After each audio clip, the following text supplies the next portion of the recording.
We hear property always goes up, but is that true? Today, we're going to take a look at the data and see what's what when it comes to property in New Zealand. This is Mark Perspectives. We're looking at property prices in New Zealand. I'm Cameron Irvin, and this is brought to you by Irvin Wenborn. First things first, we want to look at the data. So if we go to the RBNZ website at Key Statistics and look at what they have here, we can actually end up seeing that the house price index does show that there were negative returns in the years of 1991, 98, 2008, 09, and 2022. So 5 times we've had negative returns in the last 30 some odd years, which honestly is quite good compared to a lot of other countries' property markets. And it shows healthy signs of a typical property market. Next, we'll look at 4 different measures of housing affordability that Bloomberg put together back in 2019. The 4 measures are the house price to rent ratio, which measures how much a house costs compared to how much you could rent it for. House price to income ratio, how much a house costs compared to the median person's income. Real house prices, how much the price of a house has gone up compared to inflation. And credit to households as a percentage of GDP, so how much debt people carry compared to how much the country is earning. We'll start here with the median house price to rent ratio. We can see the countries tracked here with different colors, while blue represents no issue, and the darker orange color indicates a stronger sign of a bubble. We can see that New Zealand ranks in the number 1 spot here, at least for the prices rising compared to rents. We take the cake. Next, we have the median house price to median income ratio, where again, we see that New Zealand tops the chart at the number 1 spot. This means that prices have gone up by the largest amount compared to how much people make from their work, jobs, wages, salaries, and earnings. The third measure is real house price appreciation, so how much the price of a property has gone up compared to inflation. When we add the colors to this scale, we can see that New Zealand ranks in the number 4 category, which is better than Ireland, Portugal, and Canada, but still not a good sign compared to the rest of the world, especially when realizing this is still an indicator of a housing bubble. The last measure is credit to household as a percentage of GDP. New Zealand actually ranks quite well on this measure, which is great news, but let's not miss the forest for the trees. It's at least mildly concerning that 3 out of the 4 measures here, New Zealand ranks in the top 5 for a housing bubble, and it ranks as number 1 in 2 of those measures. If you're curious to understand more about bubbles popping, we do have another video on that called How a Country Can Go Wrong that might be of some use. Now let's talk history. So 30 years ago, back in 1992, the median income needed to afford a house was only about $58,000 when adjusting for inflation. As of May of 2021, that number was closer to about $133,000. That's a lot more. But many people will often say things like property always goes up, or some things never change. So let's try that out a little bit and take the past and map that onto the future. New Zealand property has grown by an average annualized 7.2% per year for the last 30 years, ever since January of 1992, while inflation's just been a tad over 2% for the same period. What would that look like if that were to continue for another 30 years, from the years 2022 to 2051? Well, the median house price today costs $811,000, while the median income is $61,828.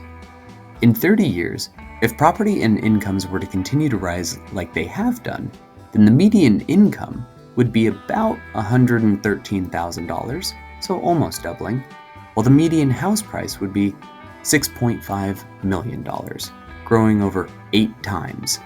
Now that might sound appealing, but that means that people have to be able to afford paying for houses that expensive.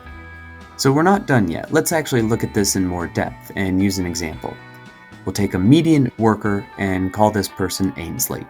Let's say that Ainsley gets paid their $113,000 median income each year before tax, but they also happen to receive a generous inheritance so that they're able to afford a 20% down payment on a very expensive $6.5 million median home.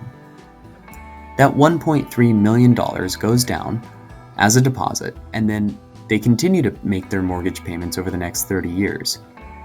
Each year, assuming that their interest rate is about 7%, their annual payments are going to total up for their mortgage of about $421,000.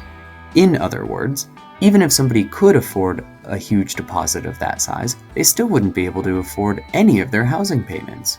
Even if wage growth doubled that rate of inflation, it still wouldn't be affordable. House prices have risen faster than people have been earning money, which has led to a widening gap between the two. How that corrects over time is hard to say, but here are at least 3 possibilities. Number 1 is that house prices climb at a much slower rate, or not at all, so that wages and earnings have a chance to climb higher relative to the cost of a property. Number 2, house prices correct, or essentially pop, causing a drop in the prices. This is what happened during the 2008 global financial crisis when the US sneezed and the whole world caught a cold. Option 3 allows house prices to climb at the same rate that they have done, could be higher or lower, but earnings and wages have to climb faster so that they can catch up. This seems less likely, but we can learn from the sagely words of wisdom that Justin Bieber endowed us with, which is never say never. Now, there are all kinds of reasons for why this has happened, ranging from the share market crash of 1987 that spooked investors away from investing in equities, to favorable tax advantages for property investors, to the cultural and Kiwi dream of owning a house outright, with a batch, and having no debt, to lending policies, and even more. I want to be clear about the message of this video. This is not saying that a bubble will pop and everybody will be losing all of their wealth and end up homeless. Not at all. What this is informative. It's just using the data that we have to see where we stand compared to other countries, but also our own country's history of property prices. All this to me makes New Zealand property less attractive. Not an outright no, but just not as appealing as it would be if it were more affordable. You can test this yourself.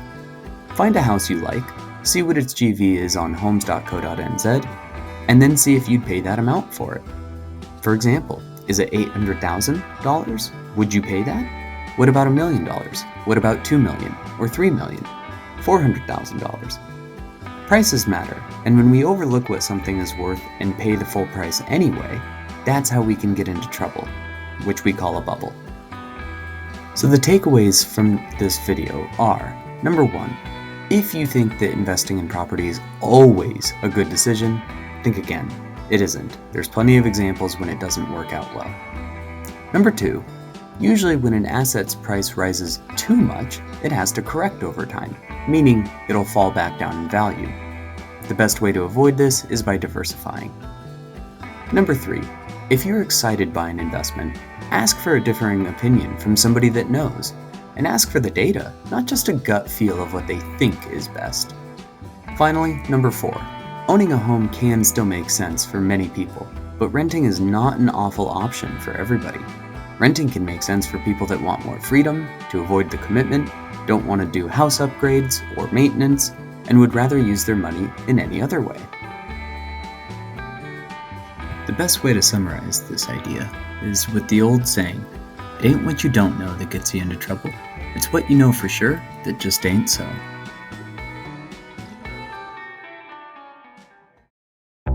If you enjoyed this video, reach out. You can always find us at our home on the web at irvinwenborn.co.nz, email, LinkedIn, or subscribe this channel. You can also share this video with someone else that you think might benefit from the information, or if you just enjoy a good debate.